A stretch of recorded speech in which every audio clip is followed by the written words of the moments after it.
बिना प्याज लहसुन का नारियल वाला चना मसाला, बहुत ही टेस्टी एक रेसिपी, और जिसे आप जिस दिन प्याज लहसुन ना खाना हो उस दिन आसानी से बना सकते हैं। तो चलिए झटपट देख लेते हैं आज की रेसिपी। मैं Nutan Dutt, welcome back to a wonderful cooking channel delicious खाना झटपट बनाना।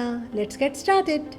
हमने 1 कप काबली चने लिए हैं। इसे बहुत अच्छे से हमने पानी से धो लिया है 3-4 बार, और उसके बाद इसे हम पानी डालकर सोक कर देंगे, ओवरनाइट सोक कर देंगे।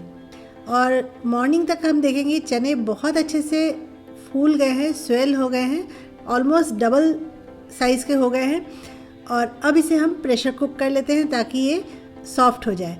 तो कुकर में हम जो पानी था उसके साथ ही चने को डाल देते हैं, थोड़ा सा सॉल्ट भी डाल देंगे, और उसके बाद कुकर को हम 1 विसल हाई फ्लेम पे आने देंगे, और उसके बाद हम फ्लेम कम कर देंगे और सिम करके इसे हम 4 विसल और आने देंगे। 4 विसल आने में करीब 8 मिनट 9 मिनट का समय लगेगा, और उतने में चने सॉफ्ट हो जाते हैं। पर इनकेस अगर आपको लगे कि चने सॉफ्ट नहीं हुए हैं तो आप 1-2 विसल तक और कुक कर लीजिए। तो हमने चने को अच्छे से बॉईल कर लिया है। तो अब हम सब्जी बनाने की तैयारी करते हैं। हमने एक पैन लिया है, इसमें हमने 2 टेबलस्पून ऑयल डाला है, वेजिटेबल ऑयल, और उसमें आधा नारियल हम एकदम छोटे छोटे टुकड़ों में काट कर उसे डाल देते हैं, और नारियल को हम हल्का सुनहरा रंग का होने तक भूनेंगे। नारियल को बिल्कुल भी ज़्यादा नहीं भूनना है, बहुत ज़्यादा भूनने से नारियल का टेस्ट ख़राब हो जाता है, जला जला सा लगता है, और नारियल गर्म रहता है, इसलिए उतारने के बाद भी ये हल्का सा और इसका कलर डार्क होता है। तो नारियल को हम हल्का सुनहरा रंग का होने तक भून लेंगे और इसे निकाल कर रख लेते हैं। अब उसी पैन में हम डाल देते हैं छोटे छोटे कटे हुए टुकड़ों में आलू, और आलू के ऊपर हम डाल देते हैं नमक और हल्दी, और आलू को भी हम स्टर फ्राई करते हुए भून लेंगे, और इसमें ही आलू हमारा ऑलमोस्ट 90% तक कुक हो जाएगा।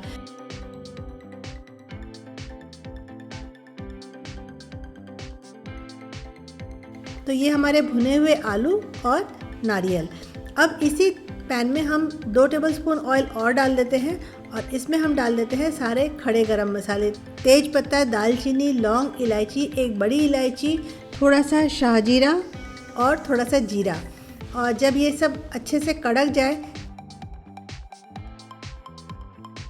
तब हम इसमें 5 मीडियम साइज़ के टोमेटो का पेस्ट डाल देंगे, और इसे 2-4 बार हिलाने के बाद इसमें हम डाल देते हैं थोड़ा सा अदरक का पेस्ट। 1 इंच करीब अदरक है, उसका हमने पेस्ट बना लिया है, उसे भी डाल देते हैं। अब इन मसालों को हमें अच्छे से भूनना है। करीब 4-5 मिनट तक भूनने के बाद हम इस पे ऐड कर देते हैं थोड़ी सी हल्दी, थोड़ा नमक, धनिया, और अच्छे से एक बार मिला लेते हैं। और उसके बाद हम ऐड कर देते हैं मिर्च आप अपनी टेस्ट के अकॉर्डिंग डालिए, लेकिन साथ ही 3/4 चम्मच काश्मीरी रेड चिली पाउडर ज़रूर डालिए।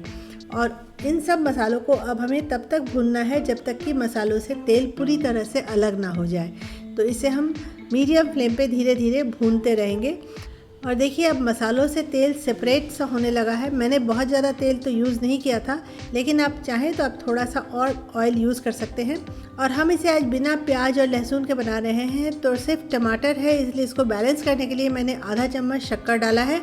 आप शक्कर खाना अगर पसंद ना करते हो तो आप शक्कर छोड़ भी सकते हैं। और अब मसाले हमारे पूरी तरह से हो चुके हैं, तो इसमें हम फ्राई किए हुए आलू को डाल देते हैं, और आलू को भी मसालों के साथ हम थोड़ा और भून लेते हैं।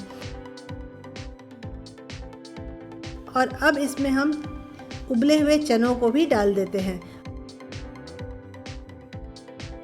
और अच्छे से मिला लेते हैं। और इसके बाद इसमें हम भुने हुए नारियल को आधा डालेंगे, और आधा नारियल हम गार्निश के लिए बचा के रख लेंगे। तो ये थोड़ा सा गाढ़ा लग रहा है, तो मैं थोड़ा पानी भी ऐड कर देती हूँ, और उसके बाद इसे हम मीडियम फ्लेम पे करीब 7-8 मिनट तक अच्छे से कुक होने देंगे, ताकि चने पूरी तरह से मसाले को एब्जॉर्ब कर लें और उसका स्वाद बहुत अच्छा हो जाए।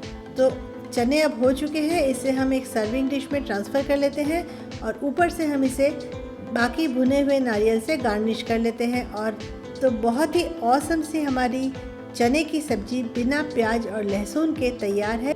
तो इसे आपको जब भी बिना प्याज लहसुन का बनाना हो तो इस तरीके से आप बना सकते हैं।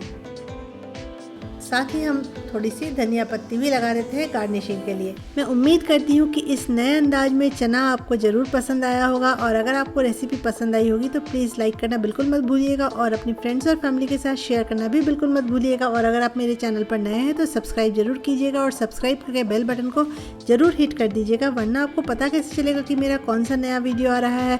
तो इन सब के लिए आपको तहे दिल से मेरा शुक्रिया, और फिर हमारी बहुत जल्दी मुलाकात होगी एक और नई वीडियो के साथ। तब तक के लिए बाय बाय।